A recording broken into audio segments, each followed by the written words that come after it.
Hey all, this is Port 1119 with Headframe Hunters. We're here in Socorro County, New Mexico, once again at, well, honestly, I don't know what this mine is called, so we're going to call it the Stendel mine. Just based on location, I'm going to hazard a guess it's polymetallic trending base metals. It has been backgated, but it's not terribly destructively so. Whatever contractor mining mineral used didn't mess it up too bad. Based on the hoist cable still being there, I think the conveyance is probably still down there, come to think of it. Here's looking down that shaft. You can see the skip rails on the left and right. Appears to be a drift level about 30 feet down, and then the shaft bottom appears to be at about the 50-foot level. It may be a trick of the light making it look less deep than it is, but it's not very far. And, well, I'm not going to rule out rappelling this one in the future. And pulling back, I'm looking at the chutes. There's screen cloth in there, so it appears that the fine ore would have come down here, and the coarse would go there. Continuing on,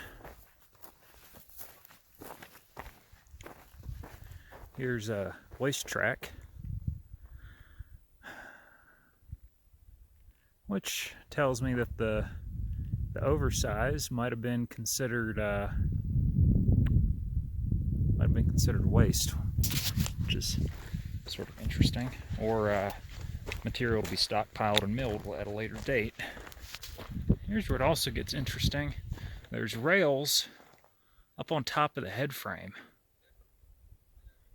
So I'm not sure if they were hoisting a complete car, or if there was a captive car up there that the skip dumped into. That doesn't really make a whole lot of sense to me. I haven't seen an arrangement like this. And coming around to the back side of the head frame,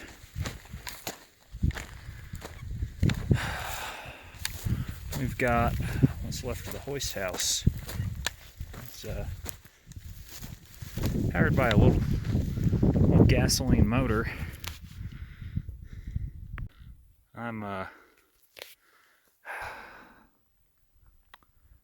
no expert, but this looks like the front end of a Model T,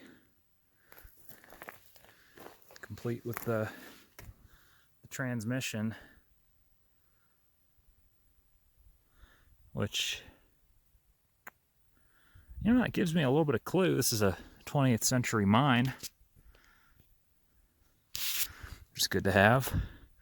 I had sort of figured this potentially could have been the Vindicator mine, but I don't think it is. The Vindicator, if memory serves, actually received an MSHA ID for exploration work in the 1980s, and a company called Hydro Resources, y'all might have heard that name before, wanted to reopen the Vindicator, but that project kind of got stuck in permitting hell and nothing ever happened with it. Not to say something can't happen with it now with $4 copper and $24 silver. Matter of fact, I'd say it probably should, if the grade tonnage is there. But I digress. This mine has exactly no hallmarks of being around in the 1980s. Namely, there's no electrical hookups whatsoever, no bell cable, really no apparent anything indicating it was ever operated after MSHA existed. So if I were to guess, I'd say this is a 1920s or 1930s mine that probably hasn't been worked since World War II at the latest.